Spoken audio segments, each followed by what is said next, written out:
नमस्कार, स्वागत है आपका मेरे YouTube चैनल हिंदी विद नीलम। तो देखिए बच्चों, कल हमने कर्म तत्पुरुष समास और करण तत्पुरुष समास पढ़े थे, मैंने आपको समझाए थे। ठीक है, आज मैं लेकर आई हूँ संप्रदान तत्पुरुष समास और अपादान तत्पुरुष।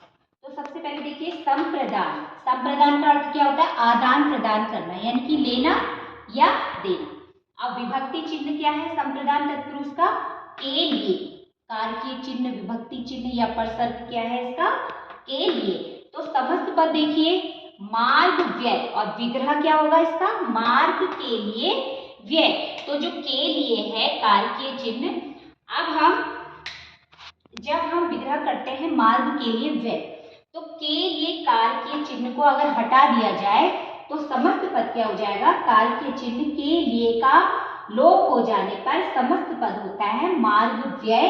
तो मार्ग व्यय जो समस्त पद है इसमें समास होगा संप्रदान तत्पुरुष समास। इसी तरीके से देखिए देशभक्ति, देश के लिए भक्ति। तो के लिए विग्रह करने पर, देश के लिए भक्ति, के लिए का लोप होने पर आपका समस्त पद हो जाता है देशभक्ति, और देशभक्ति में समास होगा संप्रदान तत्पुरुष समास। अब देखिए यज्ञशाला, यज्ञ के लिए शाला, के लिए का लोप होने पर समस्त पद हो जाता है यज्ञशाला, और यज्ञशाला का जो समास है वो होगा आपका संप्रदान तत्पुरुष समास। इसी तरीके से देखिए नंबर 4 है अपादान तत्पुरुष।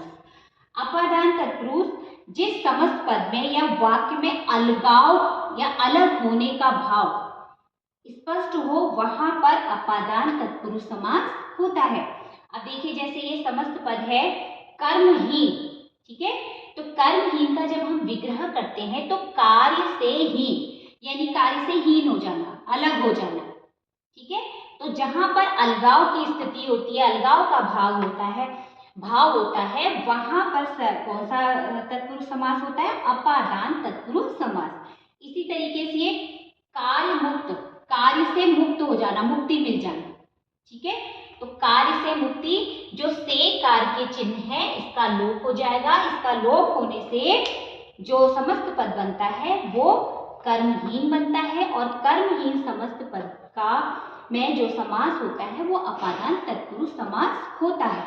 अब है विद्या से हीन, विद्या से हीन, विद्या से अलग हो जाना है या विद्या उससे छूट जाना है, ठीक है। तो विद्या से हीन से कार्य के विभक्ति चिन्ह का लोप होने पर समस्त पद विद्याहीन बनता है, और इसमें विद्याहीन शब्द समस्त पद में जो शब्द होगा, जो समास होगा वो होगा अपादान तत्पुरुष समास। और इस ध्यान रखिए अपादान तत्पुरुष समास में हमेशा समस्त पद में का विग्रह करने पर या समस्त पद में अलग होने का भाव स्पष्ट होता है, वहां पर अपादान तत्पुरुष समास होता है।